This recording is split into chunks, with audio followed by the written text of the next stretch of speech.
زنها را هوابلند نکملو. زن حق گپ زدن نداره. پناه به خداوند از ظلم کردن در حق زنها. برادرای عزیز، در حق زنها ظلم نکنی. وقتی که حقوق زن را رعایت میکنی، این هوابلند کردن زنها نیست، این قدرشناسی کردن حقوق زن هسته.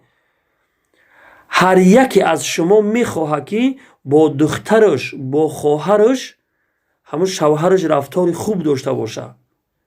آیا تو برادر عزیز میخواهی که شوهری خواهرت با خواهرت بد رفتاری بکنه، یا با دخترت همون شوهرش بد رفتاری بکنه و بگه که زنک حق گپ زدن نداره؟ والله قسم دلت پاره پاره میشوه. در شأن او کسایی که الله رب العالمین از جانب اونها سفارش میکنه، شما چگونه جرأت میکنه گپ میزنه که زن حق گپ زدن نداره؟ آیا زن ظلم میشوه؟ حالا هم باید که خاموش بیسته؟ زن وقتی که حقوقش پایمال میشوه باز هم که باید که صدا بلند نکنه؟ سبحان الله، شما از کدام دین شریعت گپ میزنی؟ از کدام کتاب گپ میزنی شما؟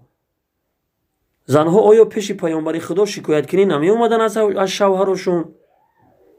زن به اداره مفتیات آیا از حقوق خودش برای دفاع کردن مراجعت نمی کردن؟ سبحان الله، شما از کدام دین شریعت گپ میزنی؟ پیامبر خدا صلی الله علیه و سلم میفرماید استوصوا بالنساء خیرا. من شما را تاکید میکنم که با زنها رفتاری نیکو داشته باشه. خداوند هم میفرماید و عاشروهن بالمعروف. شما با زنان رفتاری نیکو داشته باشه. پس تو از کدام دین و مذهب گپ میزنی برادر عزیز؟ یگانه دینی که حقوق زن را بالا میبرداره این دین اسلام برادر عزیز.